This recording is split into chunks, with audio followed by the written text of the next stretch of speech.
রোহিতকে সুস্থ করে তুলেই শালিনী আর রুদ্রর শাস্তির ব্যবস্থা করলো ফুলকি। হ্যাঁ বন্ধুরা, এমনটাই দেখা যাবে। তাই সম্পূর্ণ জানতে ভিডিওটিতে লাইক দেওয়া, চ্যানেলটি সাবস্ক্রাইব করে দেখতে থাকুন। গল্পের শুরুতেই দেখা যাবে ফুলকি আমেনা সিদ্দিককে এমন কিক করে যে এক খুশিতেই মেয়েটা সাথে সাথে পড়ে যায়। তারপরে আর উঠে দাঁড়াতে পারে না। জিতে যায় ফুলকি। যা দেখে খুশি হয়ে যায় সেখানে থাকা প্রত্যেকটা মানুষ। শুধু ঘাবড়ে যায় শালিনী আর রুদ্র। তখনই রুদ্র শালিনীকে বলতে থাকে, দেখো শালিনী দেখো, তোমার টেকনিকটাও কাজ করলো না। এখন আমার কি হবে? ফুলকি দাস তো জিতে গেল, ও তো হিরোইন হয়ে গেল সবার কাছে। এখন আমি কি করব? আমি তো পুরো শেষ। কি করব আমি? তখন শালিনী মুখ ভার করে দাঁড়িয়ে থাকে। ওইদিকে দেখা যাবে ফুলকিকে চ্যাম্পিয়ন হিসেবে ঘোষণা করা হয়। তারপরে দেখা যাবে অনুপম দা আর প্রেসিডেন্ট সেখানে যায় ফুলকিকে মেডেল পরানোর জন্য। তখন জেঠুমনি বলতে থাকে, ফুলকি যে এই পরিস্থিতিতেও খেলতে পারবে সেটা ভাবতেই পারিনি। আমরা তো আশা ছেড়ে দিয়েছিলাম। চল চল, ফুলকির পাশে দাঁড়াতে হবে, আমাদের কাছে যেতে হবে। তারপরে ফুলকিকে মেডেল পরিয়ে দেয়। তখন ফুলকি মেডেলটা পেয়ে খুব খুশি হয়। তারপরে দেখা যাবে জেঠুমনি ফুলকিকে বলতে থাকে, ফুলকি মা, তুই যে পরিস্থিতিতে খেললি আজকে, তোকে কিছু বলার নেই। সত্যি তুই খুব সাহসী একটা মেয়ে। তুই খুব সাহসী। তুই রোহিতের জন্য সবকিছু করতে পারিস, সবকিছু। চল, রোহিতের কাছে যেতে হবে তো। তখনই অনুপম দা ফুলকিকে বলতে থাকে, সত্যি ফুলকি, তুমি আজকে যা করেছো না, সত্যি খুব মনে রাখার মতো একটা কাজ করেছো। তোমার মতো প্লেয়ার আমি আর কখনো দেখিনি।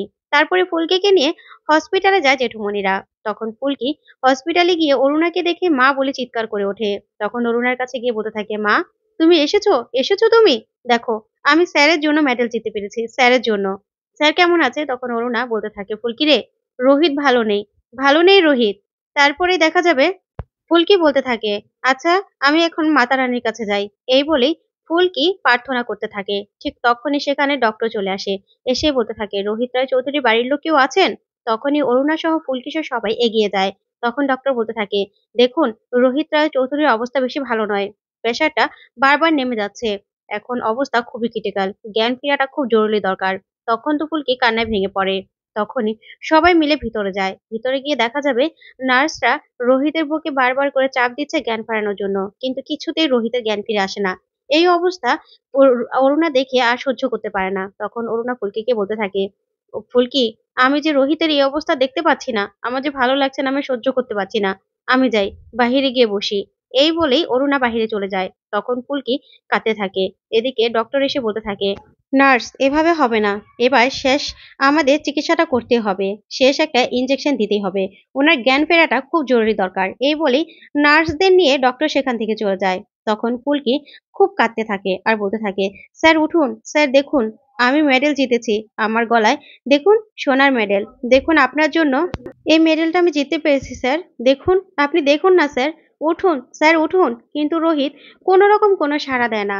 তারপরেই রোহিতের কাছে ধানু আসে আর এসে বলতে থাকে, এই দা ভাই, ওঠ না, ওঠ না, দেখ ফুলকি আজকে ভারতের হয়ে মেডেল এনেছে। ও জিতেছে পাকিস্তানের সাথে।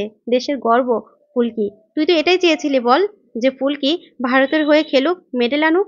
ওঠ না দা ভাই, ওঠ। কিন্তু রোহিত কোনো রকম কোনো রেসপন্স করে না। তখন ফুলকি কাঁদতে থাকে আর বলতে থাকে, ধানু দিদি, কি করব আমি? স্যারের তো কোনোভাবেই জ্ঞান ফিরছে না। না, স্যারকে আমি মেডেলটা পরিয়ে দেখি। তাহলে যদি স্যার বুঝতে পারে যে আমি মেডেল জিতেছি, তাহলে যদি স্যারের জ্ঞানটা ফিরে আসে। এই বলে ফুলকি মেডেলটা পরিয়ে দেয় রোহিতকে আর বলতে থাকে, স্যার দেখুন, আমি মেডেল জিতেছি। আপনার গলায় পরিয়েছি স্যার। আপনার তো এটাই স্বপ্ন ছিল। স্যার উঠুন। ঠিক তখনই ফুলকি দেখতে পায় রোহিতের পা নড়ছে। তখন ফুলকি দেখে বলতে থাকে, ধানু দিদি দেখো, স্যারের পা নড়ছে। কিন্তু ধানু আর দেখতে পায় না। তখন ফুলকি বলতে থাকে, আমি দেখেছি, আমি দেখেছি। তমাল দাদা, জানো স্যারের পা নড়েছিল। তখনই ডক্টরকে ডাকতে থাকে ফুলকি। তখন ডক্টর আসলে ফুলকি ডক্টরকে বলতে থাকে, ডক্টর, আমি দেখেছি স্যারের পা নড়ছিল, দেখেছি আমি। তখনই ডক্টর সব রকম পরীক্ষা নিরীক্ষা করে শেষবারের মতো ইনজেকশনটা রোহিতের শরীরে পুশ করে দেয়। আর ঠিক তখনই রোহিতের জ্ঞান ফিরে আসে। রোহিত চোখ খোলে। তারপরে তমাল বলতে থাকে, যাক ফাইনালি তুই চোখ খুললি রোহিত। তারপরে রোহিত তাকিয়ে থাকে। তখন ফুলকি বলতে থাকে, স্যার দেখুন, এই যে আপনার স্বপ্ন পূরণ করেছি আমি স্যার। দেখুন, আপনার জন্য আমি ইন্ডিয়ার হয়ে খেলে জিতেছি স্যার। দেখুন মেডেল পেয়েছি আমি। তখন রোহিত অবাক হয়ে ফুলকির দিকে তাকিয়ে থাকে। তখন ফুলকি বলতে থাকে, আপনার স্বপ্ন আমি পূরণ করেছি স্যার। আপনি খুশি হয়েছেন?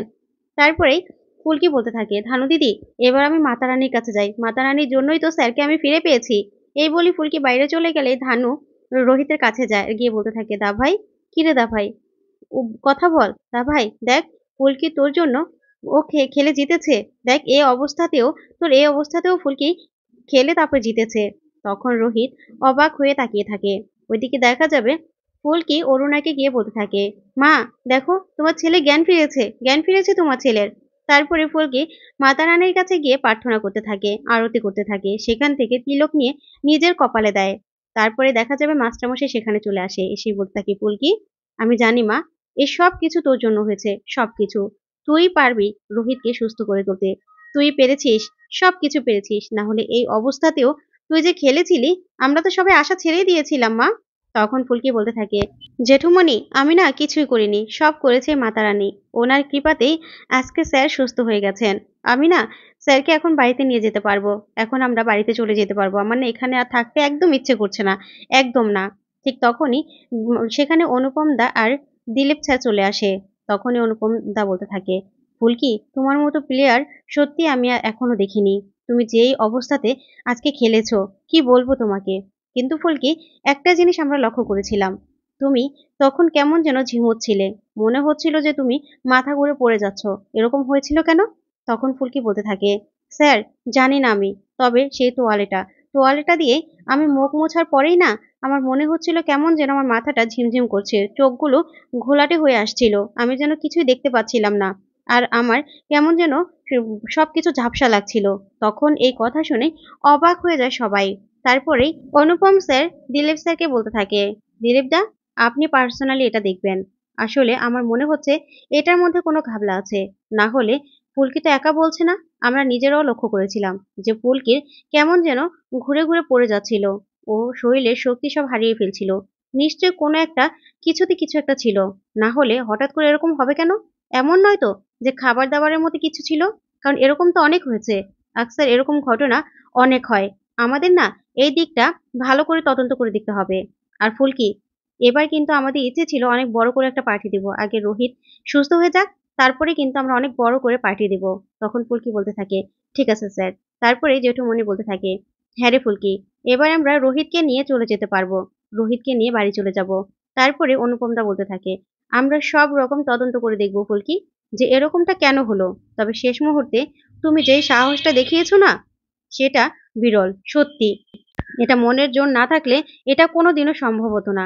তারপরে ফুলকি বলতে থাকে, হ্যাঁ স্যার, আমিও তো নিজের জোর শক্তি সব হারিয়ে ফেলছিলাম, কিন্তু শেষ মুহূর্তে মনে হচ্ছিল স্যার আমাকে এসে নিজে হাতে ধরে বাঁচিয়ে দিল।